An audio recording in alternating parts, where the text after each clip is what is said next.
السلام علیکم دوستو، امید کرتا ہوں آپ سب خیریت سے ہوں گے۔ میرا نام سلیم ہے۔ کچھ لوگ جو سیاسی طور پر بے روزگار ہیں اور کچھ ان سیاسی اور چلے ہوئے کارتوسوں کی اندھی تقلید میں اس قدر پاگل ہو چکے ہیں اور سوشل میڈیا پر آ کر عمران خان صاحب کو گالیاں دیتے ہیں، اور آج ہم انہی کو دبڑ دھوس کرتے ہیں۔ میرے ساتھ رہیے گا۔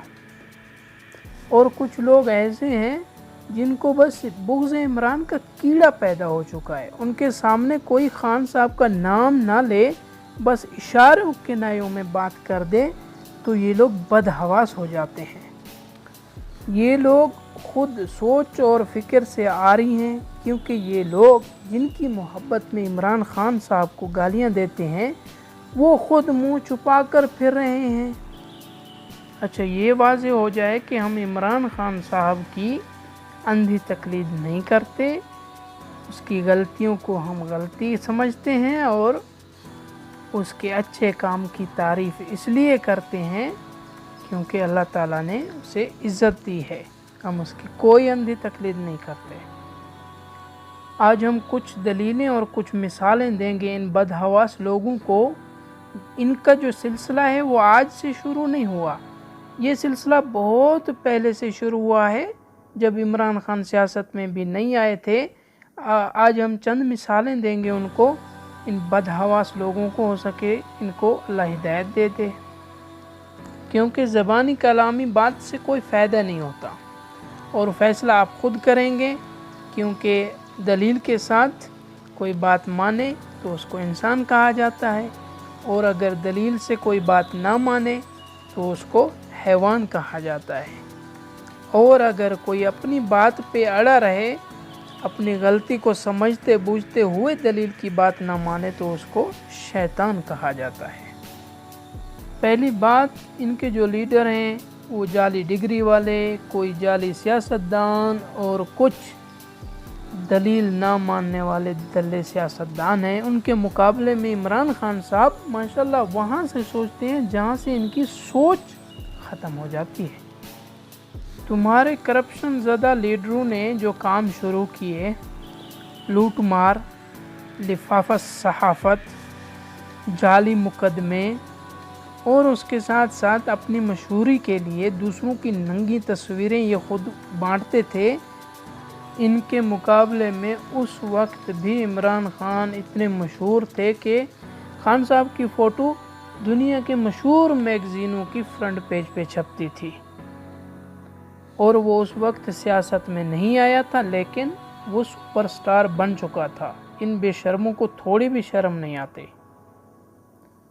وہ وقت بھی یاد کرو جب تمہارے بھیڑیے نما لیڈر ملک کا پیسہ لوٹ کر باہر ملکوں میں جائیدادیں بنا رہے تھے۔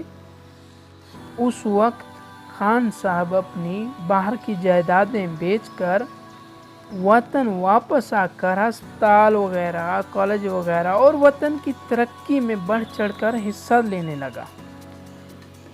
وہ وقت بھی یاد کرو جب تمہارے بے شرم لیڈروں کی ایک دوسرے کی بہن بیویوں کی عزتیں پامال کر رہے تھے، اور اپنے ہاں مجرے شراب کی محفلیں، اور ساتھ ساتھ اپنے گھر اپنے گھر میں داماد 1500 ریال پر رکھ رہے تھے۔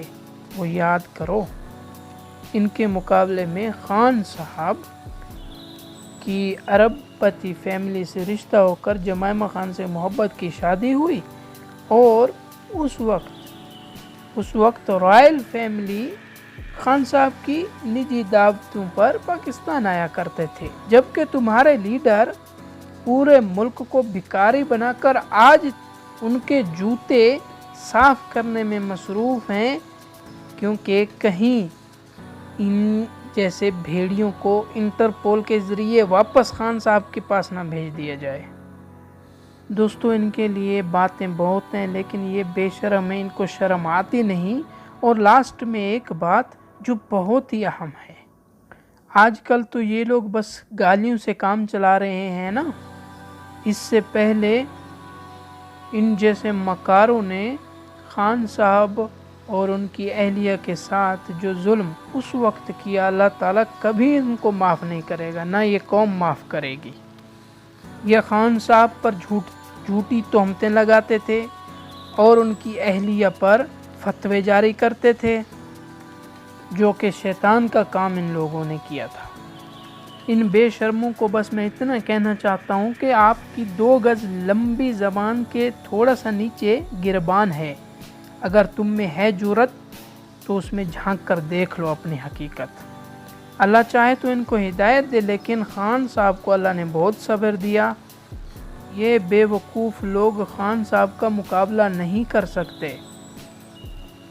ان پیسے کے پجاریوں کو یہ بھی پتہ نہیں ہوگا کہ جب خان صاحب اور اس کی اہلیہ کی علیحدگی ہوئی، اس وقت خان صاحب کے حصے میں جو جائیداد آئی جو کہ کروڑوں میں تھی، یہ کہہ کر واپس کر دی کہ اب مجھے اس کی ضرورت نہیں ہے، کیونکہ ہمارے درمیان علیحدگی ہو گئی ہے۔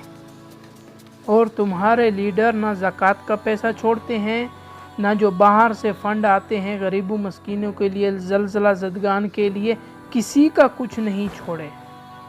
اور آج کل کچھ راشن سندھ سے نکلا جو کہ ان کے تہہ خانوں میں چھپایا ہوا تھا، جو کہ ایکسپائر تھا، وہ لوگوں میں بانٹ رہے ہیں۔ یہ بات آپ پلے باندھ کر رکھ لیں۔ پاکستان سے خان صاحب کی محبت لازوال ہے اور عوام کی خان صاحب سے محبت بلا امتیاز ہے۔ ہم